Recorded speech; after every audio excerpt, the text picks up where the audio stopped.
On the farm tonight, it's no secret that Virginia has lost farmland to development. But last year, one farm that was on the brink of being lost made headlines. That's because it played a role in a story vital to Virginia's heritage. WFXR's George Noliff picks up our story.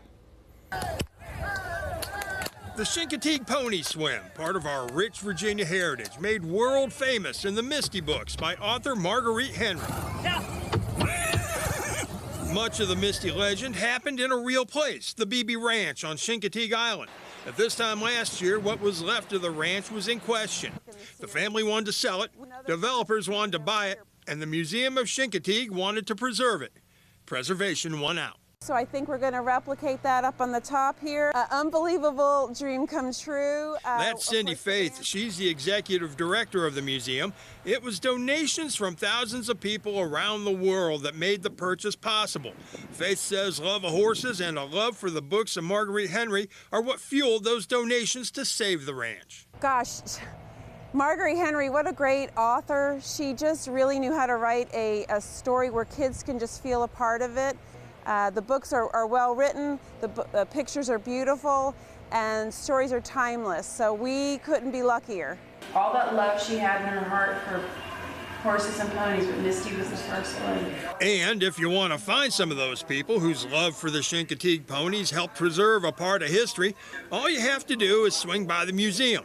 They visit there every day. People like Leanne Schneider. She came all the way from Illinois just to experience the place where Misty lived. This was a bucket list thing for me. I normally travel out west, but this is somewhere I've always wanted to see. This Chincoteague, where Misty came from.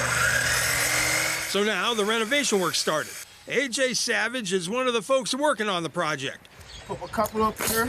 He grew up nearby, remembers reading the books and watching the movie. He says restoring history is special. I used to watch it when I was a kid, when I was at North Academy Elementary School. In Miss Jones' class, we used to watch it back then.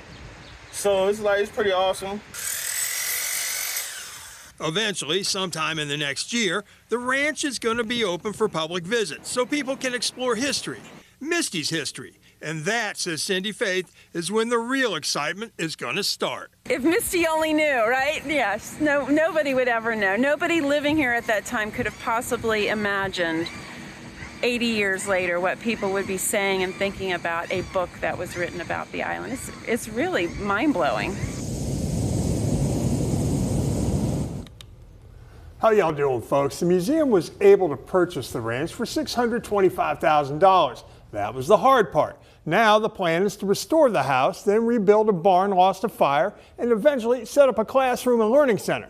Now, if you plan to visit, don't go there expecting the Ponderosa. It may be small, but this ranch played a huge role in that Marguerite Henry Misty series, and that put Virginia and the Pony Swim on the map worldwide.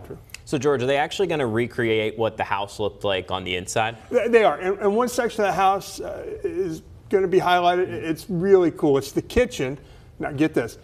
In 1962, they had to bring Misty into the house to escape a flood because there was a big storm hitting. So that should be really cool. Yeah. Also, while Misty's been gone for 52 years, you go to the ranch, you can still see her descendants there. There are a number of ponies there that are Misty grandkids, I guess, great-grand horses, whatever you want to call them. I don't know what you call a grand horse.